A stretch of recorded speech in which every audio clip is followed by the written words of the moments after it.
Hello, audience. My name is Andrew Orr Alamar, and welcome to Rediscover Your Hidden Intuitive Gifts and Reconnect with Loved Ones Beyond the Veil.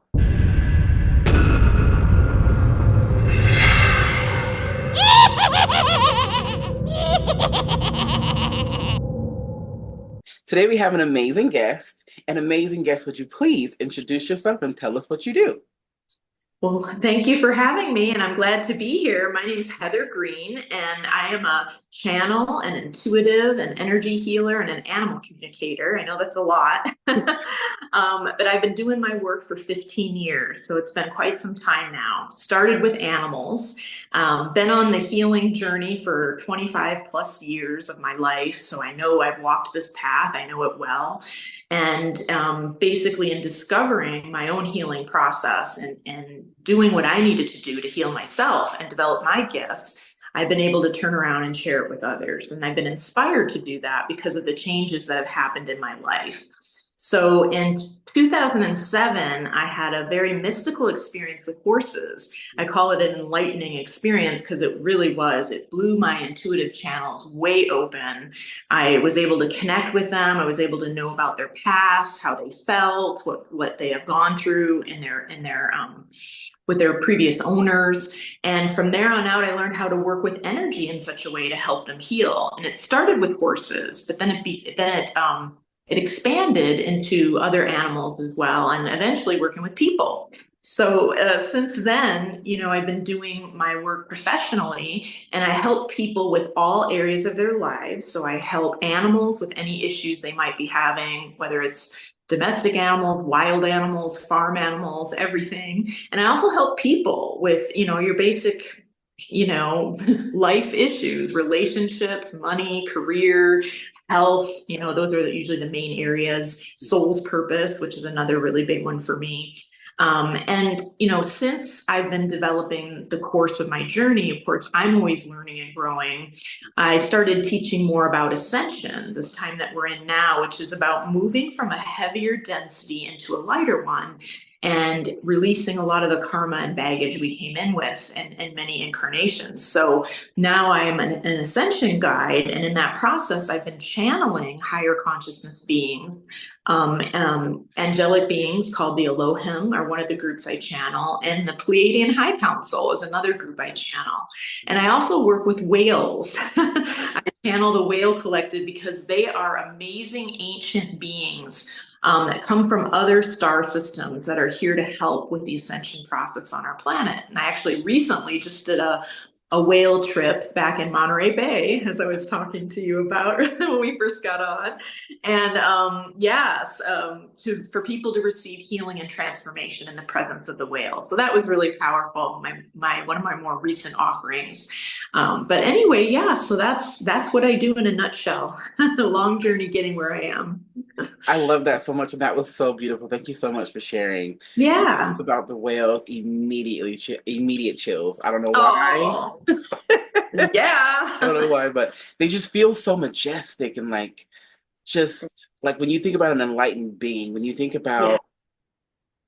about majesty, when you think about magic, when you think about freedom, like how Right. can you not think about the whales? Like Yes.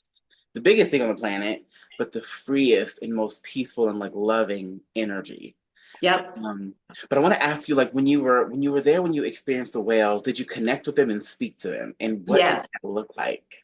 Yeah, and actually for this particular trip, working with the people that signed up for the group, we prepare even before we go out. So I tell people we're going to go in dream time. We're going to go in the astral planes and the higher realms and start connecting there. So I tell people keep an intention before you go to bed that you're going to connect with the whales, you're going to meet with me in the other realms. We're going to all, you know, be with the whales there because it's easier actually to find any being that you want to work with, whether it's an animal, a deceased loved one, whoever you can easily access them in the higher planes, and then when you locate them there, then it's easier to connect in the physical. So we did that first, of course, and then yeah, and then I on the day of the event when we were on the water, and then I give them a few instructions, everyone, on how to just make that instant connection physically. which with animals and whales included, it's more of a telepathic communication. It's really mind to mind. Literally, your intention actually sets it in motion, your desire. And then and what I teach is using your imagination to connect as if you were sending a message, like if you were picking up a phone and calling a friend. How you doing? Hey, I'm here. I'm at the pier. Meet me here. Same thing, except you're doing it with the whales and you're telling them where you are. And hey, we'd love to invite you in to play and connect with us. We'd love to share with you and receive whatever you want to give us in return. So we started off with that telepathy, and then we get on the boat, and literally this last trip we did 10 minutes on the water, and they were there. They were right there. So it was an I'm amazing jelly. experience. Oh yeah. It's always so much fun. So it's a great way to receive healing and transformation and also give back. So this was the trip where we got to receive from them, but also give back to them, which I think is so important too. Yeah, I was thinking that as you were talking about the whales, like I know that they're kind of in danger in a little bit, in a little sense right Hmm. now, Hmm. especially because it seems like their numbers are dwindling like never before. Hmm. On the Um, planet, yes, as a yeah, whole. yeah, and it's sad to hear and understand that that's happening, especially because they are so high vibrational. You would never kind of imagine them as being something that would even be in danger of losing Right. their lives to humanity, but they are. Hmm. Hmm. And I want to ask you next, it like for the for the beings who I guess would pass on, especially in the animal sense, like is it possible for you to communicate with them beyond the veil? Yes, yes, that's a big part of what I do is animals that have passed on because people often have unresolved issues, maybe regrets about how things went or fears that their animal is not at peace or just feeling they need to process the way that the death happened, whatever, around that. And so yeah, I will work with animals that have crossed over, and that's a big part of what I do for many of my clients that call me for animal sessions. Of course, I get everything from health issues to relationship issues between the people and the animals, and even I call it sibling rivalry, where animals in the home don't get along. That's a common one that I help with, Mhm. and just any other behavioral issues. That why is my animal barking at whatever sound, or just little idiosyncrasies that we all have with our pets, and need a little insight from someone who's objective on. Yeah. Yeah. I want to ask you, in the case of like when it comes to animals, in the household, is it possible for animals to kind of take on the ailments of their owner in order to protect them? Yes, that's a really good question. I'm glad you asked that because it's one thing that I teach people a lot about. Is yes, animals absorb a lot of our energies, especially the ones that love us in our home. The ones that are attached to us the most are the ones that are going to take it on. If it was a stranger animal out there, the neighbor's dog or maybe a wolf in the wild or something, they're not as likely to because it's actually their attachment to us because they care so much about us that they want to help us. And they're energetic sponges. They're very Hmm. empathic, very compassionate, something we can learn from. But because they don't always know those boundaries, they are learning about that in a lot of ways. They tend to absorb things from us. So what I tell people is to be really aware of what you've got going on. This is what is good for people's work, how to work on themselves, your path, your growth, what areas are you weak in, whether it's physical health issues or even emotional issues, relationship issues, because the animals will often mirror that to us. And if we're not willing to own it, it's going to continue. You can't make your dog stop a behavior if they're really trying to show you what you've got going on inside of you.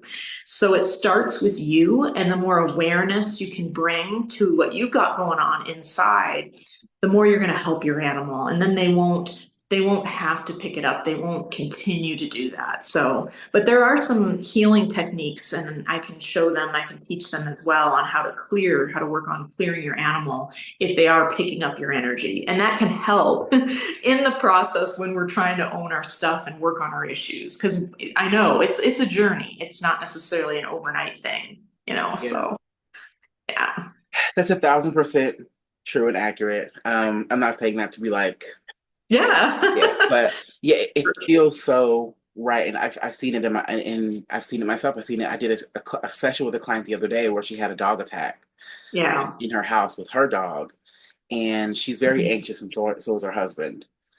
And like she had me like kind of check the situation in the house, and I looked into the dog, and I saw that the dog is very close with the husband, who's very anxious but doesn't say it out loud. Uh-huh. Or probably isn't aware of it. Yeah. Yes. And the dog takes on his anxiety, almost like to keep him safe, to protect him. Yeah. Um, and again, he's very, very close to the husband, so he's trying to protect the husband, and he's not really there much for anyone else but the husband. Or Yeah. at least what I saw. And yeah, it was very true that the reason why there's so much anxiety within the dog is because there's so much anxiety within the family unit. Yeah.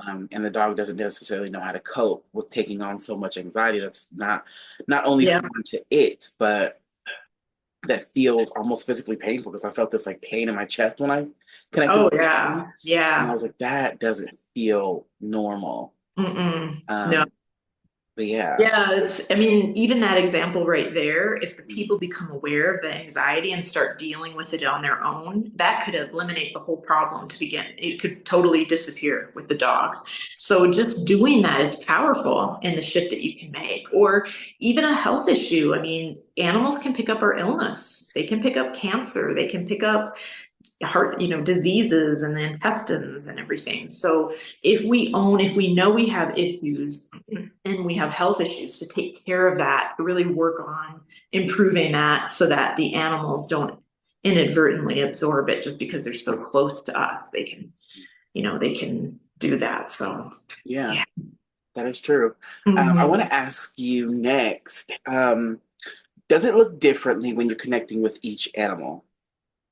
As far as the process of communicating with them, you mean? Yeah, sorry, I should have elaborated that Yeah. more, but yeah.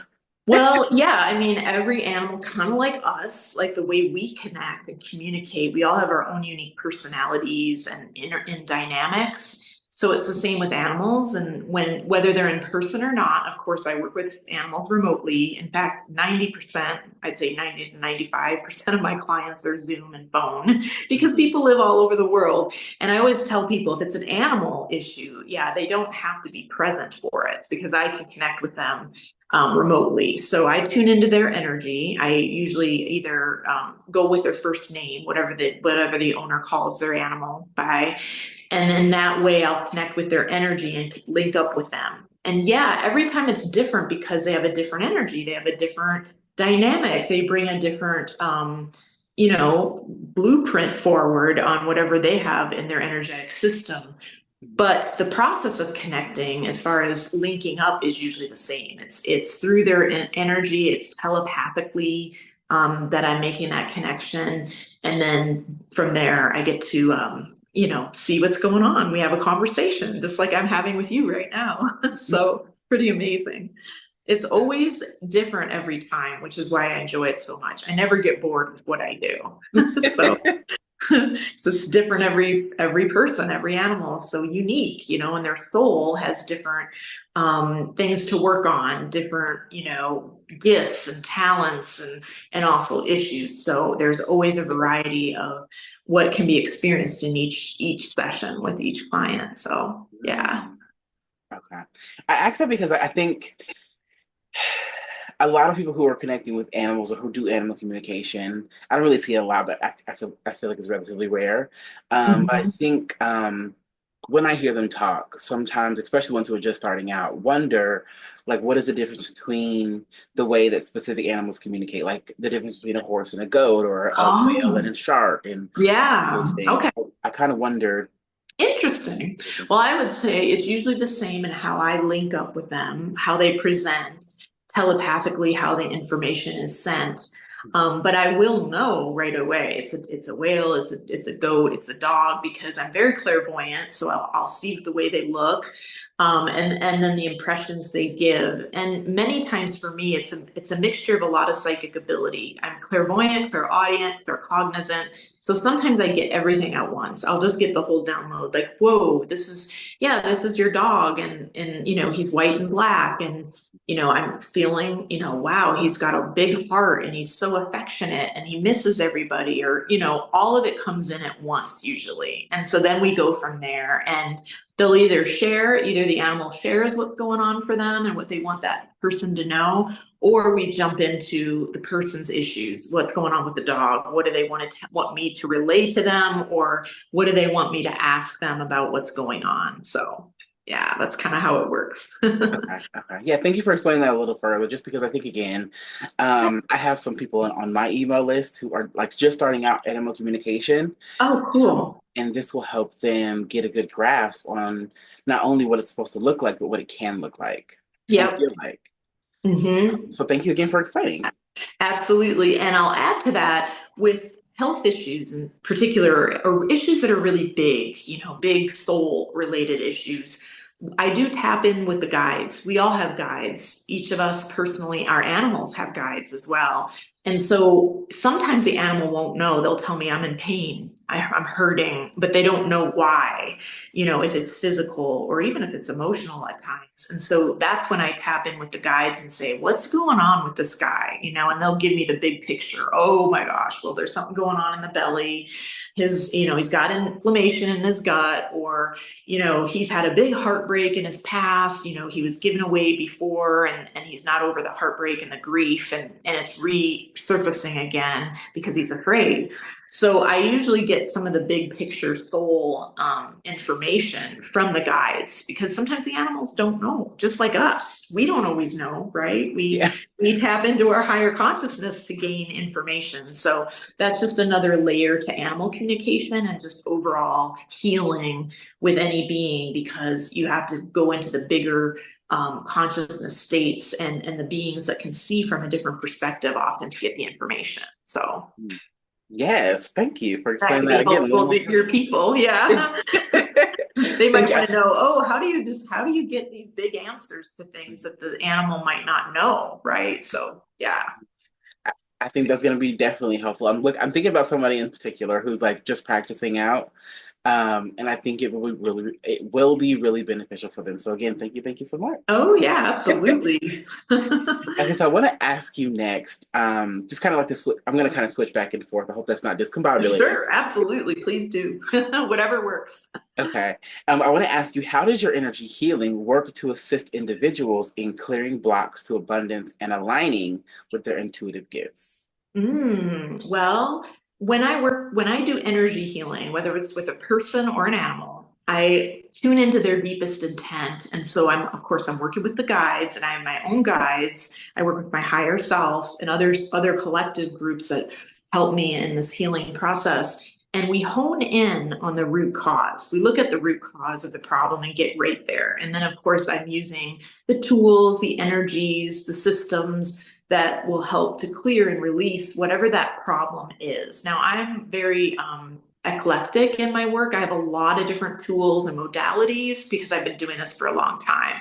So I never use just one method, because each situation is so unique to that individual and that issue, whatever's presenting.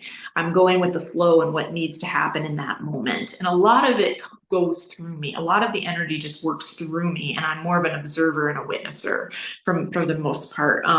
But yes, I feel that energy healing works on so many levels. So even if you come with a health issue, or let's say you come with a relationship issue, or your career or something like that, when we work on those levels, it often will release other blocks in other life areas. For instance, with abundance, maybe your health, clearing that block with your health, and boom, opens up another channel for you to receive more financial abundance or other forms of abundance. Or maybe working with your relationships over here helps you open up to receiving other levels of abundance. So that's how it can work in many, many layers. And so And in the process of opening up and clearing blocks and always encouraging clients in this process, because I feel like it's a journey. We're all on this journey. It's not an overnight thing, as you probably know from doing this work. It's not like tomorrow, boom, we're enlightened tomorrow, of course. We're going to have to continue to work on our issues. We might get one layer gone. We might have, wow, multiple areas of our lives improve from that, but then there's always more to do. So as far as the intuitive gifts opening, I feel like that is the process of healing and expansion that happens every time you do a healing session. It starts with one and it leads to others. And from there, you expand and grow and you learn about yourself. And I always encourage clients to do this, to do their own inner work, to go deep and focus on some of the things that we learned in the session together, that we discover, because that's taking the power in your own hands so that you can start to tap into what's going on inside of you on these levels, begin your own healing journey, learning about tools that you can use to help you yourself heal. And that in itself will awaken people's intuitive abilities. I mean, it's just natural. Yeah, So, definitely. You're right. The more healing you do around the things that block you, the more intuitive you become, the more psychic you become. mhm. I think everyone is naturally intuitive and psychic, but I think the more healing you do around the blocks that keep you from accessing and strengthening them, the stronger you are. Exactly. Yes. And I believe in this time as absolutely everyone has the ability to develop their intuitive and psychic abilities, whether you came in with that or whether you're just learning, it doesn't matter. You can go as far as you want to go with that. And it is that process. So just being willing to do that work and continue that journey will help it unfold really easily. So yeah, it's definitely a process that the client has to be willing to do their own work on. I'm not the only one. I don't have a magic wand that can make all your problems go away. I can certainly help facilitate, but it is definitely a practice. It's a partnership of people going deeper in that process on their own too. And that's another thing that I offer is tools. I give people tools. Here, you can use this process now. Take it with you, use it. Often in private sessions, I will, if the person wants, I will record the healing and then they can go back and listen again and get even a deeper layer of that. And many of the tools and methods are in the recording. They can use them. So if they're new, they can begin working on that, which is, I think, is really powerful for people. Yeah, definitely. I Yeah, I love that. Give them the recording so they can watch it again and again and again and get deeper and deeper and deeper. I love that deeper. so much. Yeah, absolutely. But I want to ask you next. You mentioned something about, or you mentioned the root of things, the root of your block. Yeah. I want to ask you, how do you know that you've gotten to the root? What does it feel like? Well, that's a process that I've just gone on as far as I've been doing this now for 15 years, and I do it with the guides. So I trust them and discovering and going deeper. And I will feel into that with the client. How does that feel? This is what I'm getting here. This is what I'm tapping into. And they'll be like, oh, yeah, yeah, for sure. And then we go into it and then we do the clearing on that layer. And then I'll check to see, is there anything else underneath there? Is there anything further? And we'll go as far as we can go in a session. Generally I do hour sessions. I can do go longer if people want 75-minute or even an hour and a half to go as deep as we need to so we can get to the bottom of it. And it usually will have a feeling of being complete. Usually even the client will feel like, yeah, that's feels good. And the guides will validate that for me. At least for that session, it's the level that's complete for them at that root cause of that particular issue. Now, there could be other issues connected with it, and that might mean more sessions, or the person needs to do X, Y, and Z on their own to figure that out. But certainly, yes, I just trusted the process that I've been in for some time and going through that with the client and with the guides, been able to tell, yeah, we're at the bottom of this. So, and of course, the wonderful things I hear back from people about how they're doing after sessions. That always helps too. I To love know, that. yeah, they got to the root because look, now that issue's cleared up, or they're already feeling lighter, or they're feeling more empowered, or they're just feeling more joyful, or the relationships are already improving, whatever it may be that they were working on. Yeah. Mm, I love that. Thank you for explaining that. The reason I Yeah. asked just because I think I was curious as to how it feels for you Yeah. and Yeah. what it might look like. I think it's something that I am asked a lot when I do mentorships or when I meet people who are just starting out is how do you know that you've gotten to the root? And I think it's helpful for them to see it from a lot of other healers, Mhm, how they mhm, know, what they do, mhm. so we Yeah. can help them develop that. Yeah. Yeah, I think it's a feeling of it being complete. It's also a validation I get from my guides. And normally we've gone through a number of layers. And also we get to a point where it's like, okay, that's done for today too. You know, sometimes we might say, oh, well, there might be a little bit more to work on and let's go back into it again. Or maybe we need another session because there's issues that are connecting that I can see that may still play a role in that problem.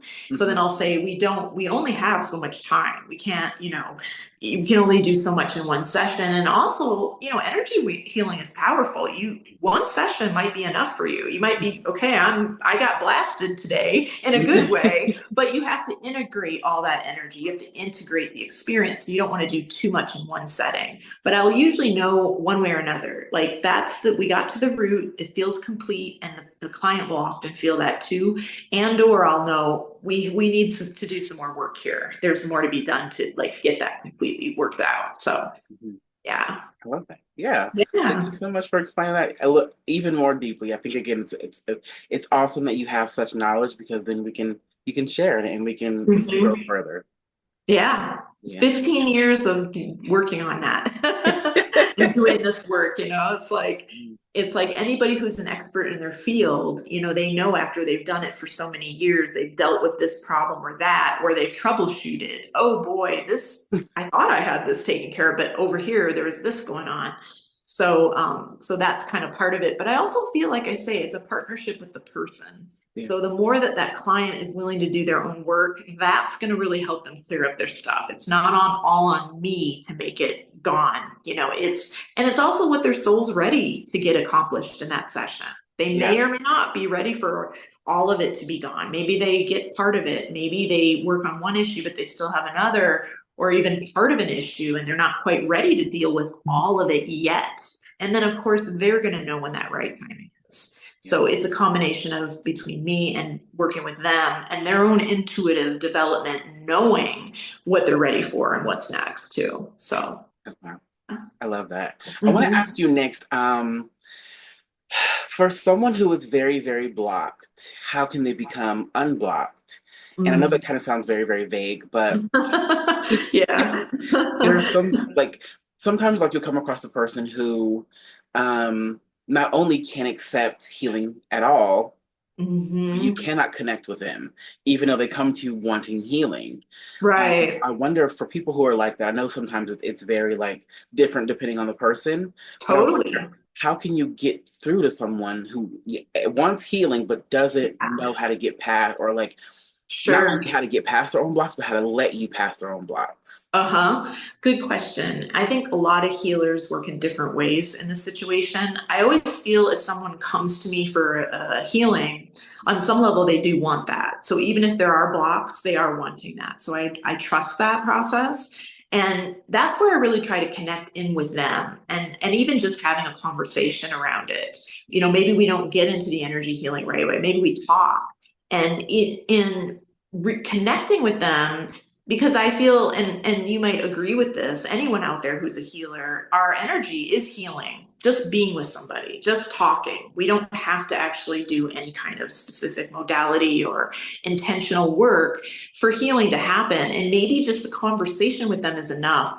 The other thing that I do oftentimes, if I feel people are really blocked, is I'll work at the higher self level, and I'll tell them, can I work with you at the higher self level? I do that anyway with a lot of clients, but Mhm. if they're blocked and they're like, oh, I'm not feeling this, or I don't want to do that, I'll just say, okay, let's do it up there. And they don't have to do anything. They can just stay open to receive. It's going to go to their higher self. And that part of them wants them to heal and grow.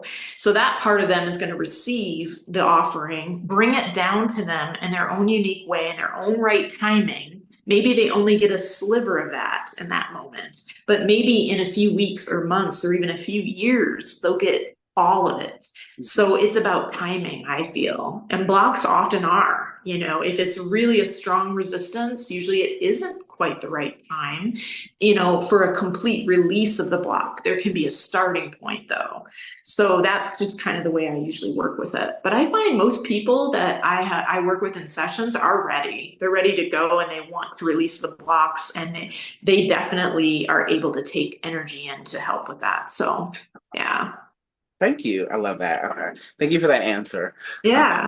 I want to ask you next, how do animals act as spiritual teachers and how can they help us rediscover ourselves?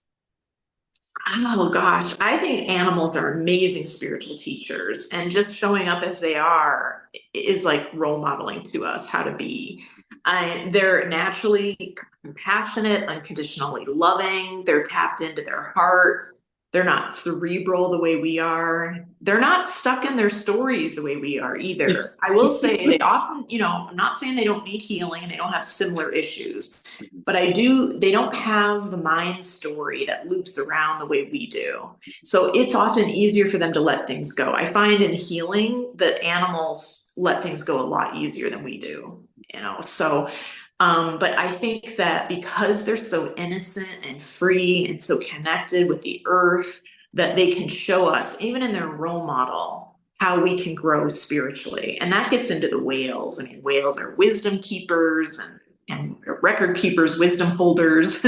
They are so tapped into the earth's energy and also the other star systems they come from. They offer us these energetic codes and information that we receive on many levels of our being, and that naturally will influence us for the better. But I think that many of us have connections to certain kinds of animals, and that's for a reason. Like maybe you're really connected to a dog or a horse, or you like butterflies, or a certain kind of bird. And then there's messages often from those type of animals because they're resonating with you at a certain level. So I think, yeah, it can help with your spiritual growth. It can help you with your intuitive development, because just in that connection with that other being, you're using your intuition to know, like, what's going on here, what's being relayed, why is this animal in my life, why do I feel an affinity with them? And that's naturally going to allow those processes to unfold. So yeah. Mhm.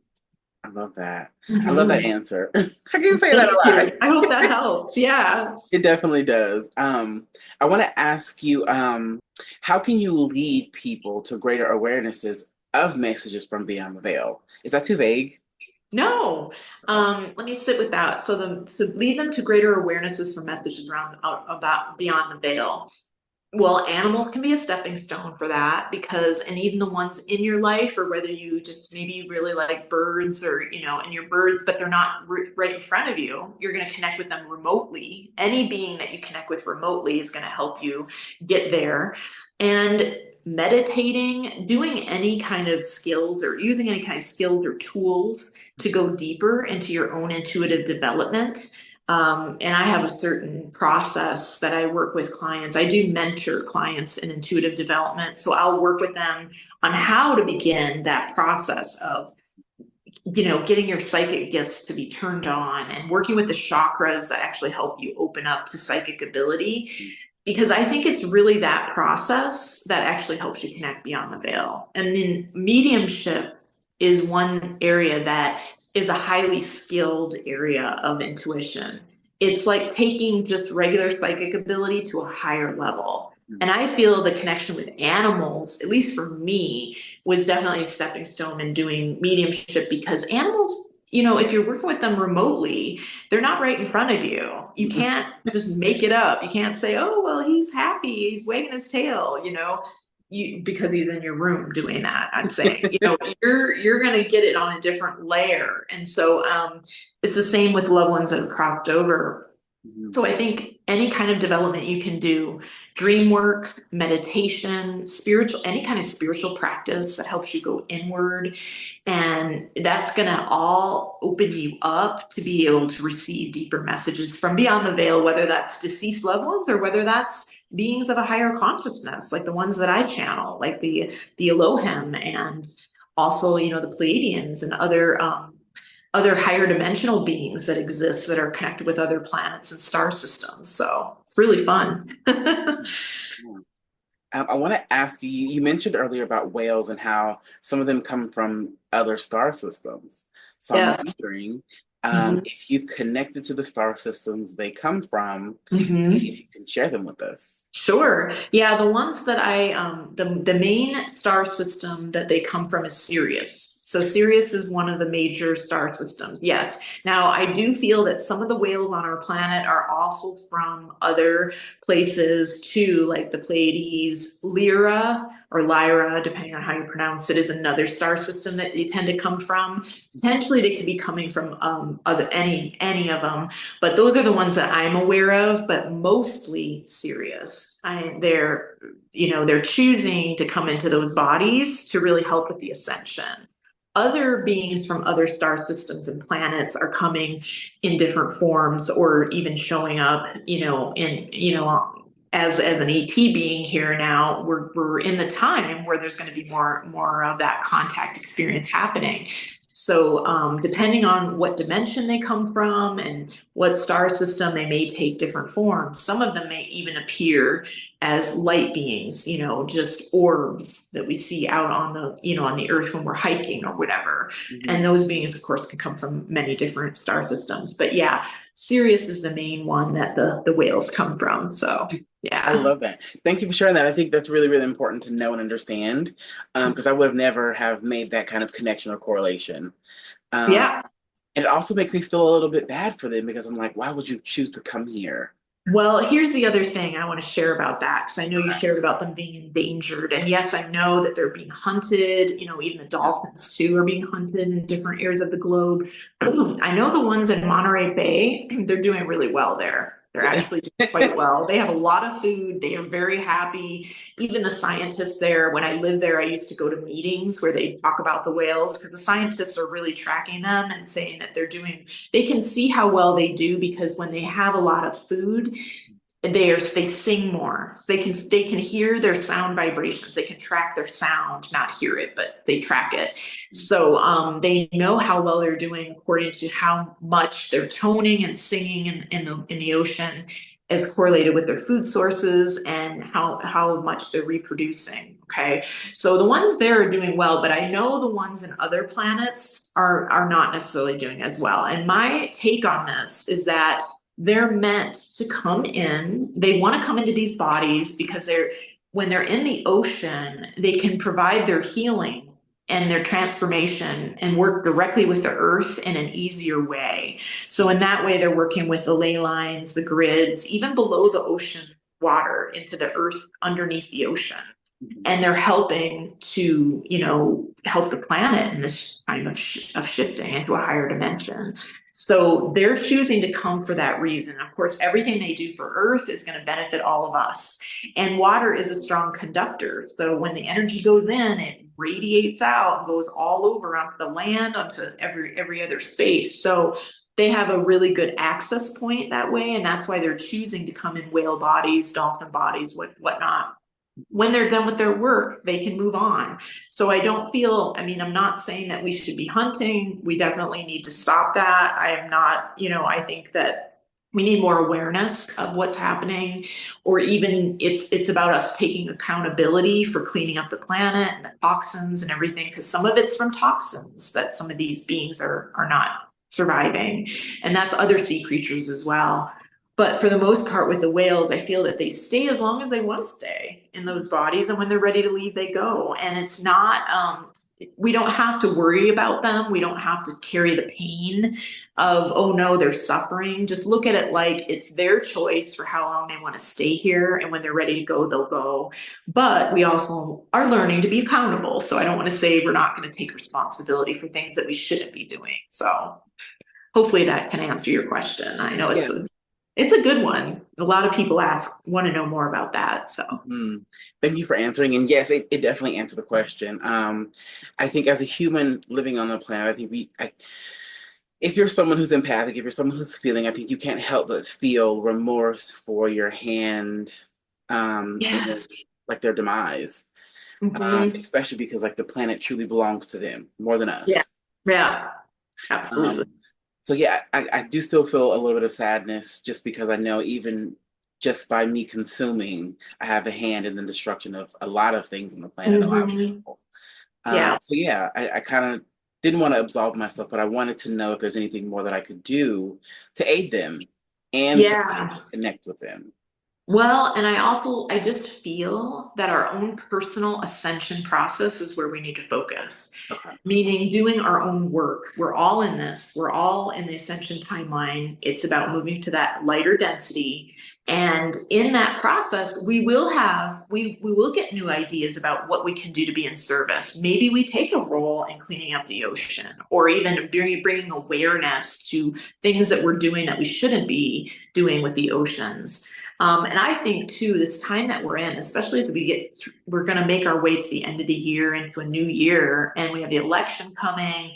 There's just going to be a lot revealed in this new time about what's really going on behind the scenes, because some of this is not about us necessarily, just regular people on the planet. This is Mhm. other bigger, powers that be that are, not are doing things that aren't good for the earth and the beings here. And so we need to see what that is in order to change it. We can't change something we don't know is happening. Mhm. So that's all part of the unfolding as well. But I think each of us in our own way of ascending, are doing our ascension work, I should say, that is ascending. We're in that process now, and stepping forward in the ways that we feel called will make a huge difference. So, yeah. Awesome. Yay. Okay. Yeah.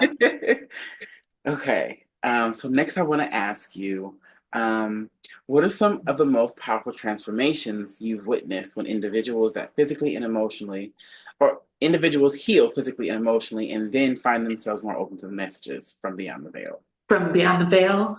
Well, I can think of a few clients that I've worked with that presented with health, like a major health issue, like cancer. I've had a couple clients that had cancer, or just a really debilitating physical illness. And in working, and again, this is about the layers we talked about, getting to the root, and sometimes over a course of several sessions, getting down to it, and then dealing with the emotional components, because there's always an emotional piece in there, many of us know, and whether it comes from this life or other lifetimes, or usually all of the above. Mhm. We're going to work at what's behind that, where does that come from. Is the cancer there because of a depression that the person has had throughout their life, and anger or resentments? Let's look at that, let's heal that. So then when we go into all those layers, then in that process, because it frees people up on so many levels, they're able to then open and become more aware of their intuitive abilities. Sometimes it's about trust, people not trusting other people and their own selves. And if they heal the trust in the session, imagine that when you get your trust back, I should say, Mhm. then you're more empowered to trust your own intuitive abilities, because that's a big block for people with intuition. They'll often get information, but they don't always trust it or believe it, or they don't want to know. They're scared to know the truth. So when they work through some of these big issues and patterns that present in their lives, it takes them to another level in their development, where they're then able to tap into their intuitive abilities. And in doing that, once you get to a certain level of intuitive development, then you're more able to access mediumship and beyond the veil kind of communications. Yeah. Okay. So, One more big question I want to ask you. yeah. Um, Mediumship seems to be almost like the next level step of power when it comes to being a psychic or an intuitive. So I wonder, Mhm. is it possible for anyone to be a medium? Well, that's an interesting question. Some people will say that you're either, you could be psychic medium, or you're more of a psychic and not so much of a medium. I definitely think there's certain people that have more of an inclination to be more into mediumship. And it could come from past life, talents and roles that you've played. Maybe it's been a history in your own family line, because I also do believe psychic ability and mediumship runs in families often. I still think anyone can develop it if they really want to. And if you're passionate about it, if it's something you want to learn more about, you certainly can. But some people are just not drawn that way. Sometimes they're more drawn to the intuitive world and helping people with their lives. Like for myself personally, I'm more of a intuitive and an energy healer and an animal communicator. So I focus more on those lines, but that's more in alignment with my soul's purpose. So I think if it's someone's soul's purpose to be more of a medium, then absolutely you can walk that path. It doesn't matter whether you've had practice or experience with it, or whether you came in with the gift. Maybe it turned on when you started your own journey of awakening. And usually that's how it works. When you start to awaken and you start to develop your gifts, then it leads into that. So I would believe that most people can move into that direction. Absolutely. Just as anyone can develop their intuitive gifts. But I do think some people may have more of an affinity in that area. Okay. That makes sense. Yeah, Yeah. thank you. And thank you for Mhm. explaining that a little more deeply. I think it's going to help out a lot of people, including. Yeah. Yeah, and absolutely. And I would say if it doesn't resonate for you, or if you feel like, yeah, I'm okay at it, but I'm not great at it, then let it go. Maybe it's not something you need to do right now or ever. Maybe you're going to be more of a psychic. Maybe you're more of a life guide and trying to help people just live a higher level life and be the best version of them possible. So that might be more of your area, the mystic area. And not to force it. I think with any kind of any of this development that we've been talking about today, that you don't want to force anything if it's not ready to happen. Let it be easy and fun. Let it be a way to be playful with it, to just enjoy it like a leisure activity. Because when it can be a fun process, it'll develop much more easily. And I think it actually can accelerate your process too, and being more intuitive. So yeah. I love that. This has been a really, really great interview. And thank you again so much for being here. I have two more questions, but Okay, sure. Yeah, well, thanks for having me. I'm glad to you're be welcome. here. Yeah, this has been just absolutely wonderful. And the information that you have has just been not only enlightening, but insightful. So again, thank you so much. Oh, good, good. I'm glad. Okay, so I want to ask you next, if people would like to work with you, if people would like to find you and partake in anything that you offer, how can they find you? My website, best way to reach me. And so my website is Teal Healing, teal like the color, TEAL healing.com, all one word. And just think of the whales, the teal ocean, right? So that's my website. All of the information on my website about my services, my private sessions, energy work, I can do intuitive, readings, whatever people want, animal communication. And my upcoming events are all on there too. So my events you can find on my blog, which is also my writings page. So click on that link, and I have a couple big ones coming up. One of them is I'm doing a Sedona retreat where I live out here I love in it. mid-November, November 14th through the 16th. It's a 2-day retreat. So it'll be a way to not only develop your intuition, like we talked about, learn about that.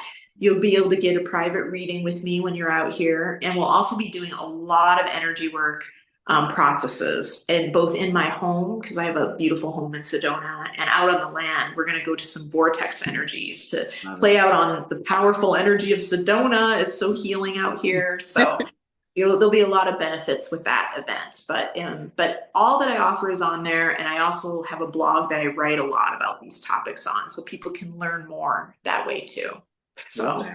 Awesome. yeah. Thank you for offering that. Yeah. And one more question. Do you have a free gift or offer to share with the audience today? Yeah. Well, the video that I sent you in what was it, the form that I filled out to do Job this? form? Yeah, the job form. That would be my best free gift. Unless you want me to do something in person. I don't know how much time we have, Oh no. but The free gift can be enough, but if you would like to do like a demonstration or something now, we can. okay. I'm trying to think if we have enough time. I mean, how much time do we have? I have until 2 p.m. today. You're like, I have unlimited time. Yeah. But you don't have to, no pressure or anything. If you want to keep it until the live event so people can really really engage and really get to feel you and enjoy your energy, we can Yeah. wait until the live event. Um, Okay. yeah. Maybe we'll wait till the live events because I'd like to do a longer one, a whole Okay. hour, a whole hour. So the live event, I'll do an hour energy work session for all of us who are there. And even though it's a group of people, it doesn't matter. Everyone will get exactly what they need. It's even more powerful when it's a group because everyone receives what they need, and it's exponential because we all come with the purpose of wanting to heal and grow and expand.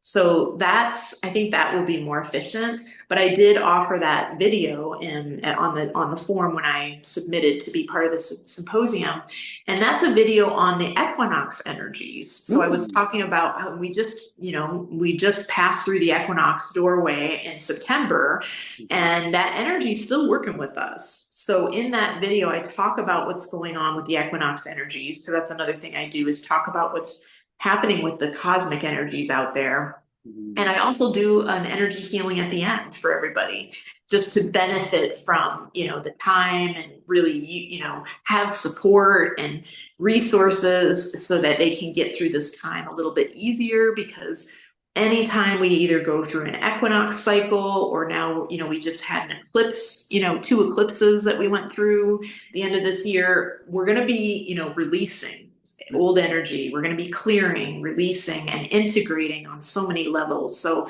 that video is actually a support for that process. So I think many of you will enjoy that one. I think it's a whole half hour long. So it's a nice long video too.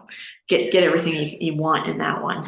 So I love it. Thank you so much. And thank you so much for offering your free gift. And I'm so excited for the live event because I don't think anybody should miss it, especially if you're watching. Make sure you come to the live event so you can not only feel Heather's wonderful and amazing energy, but the energy of all the speakers who will be there. yeah.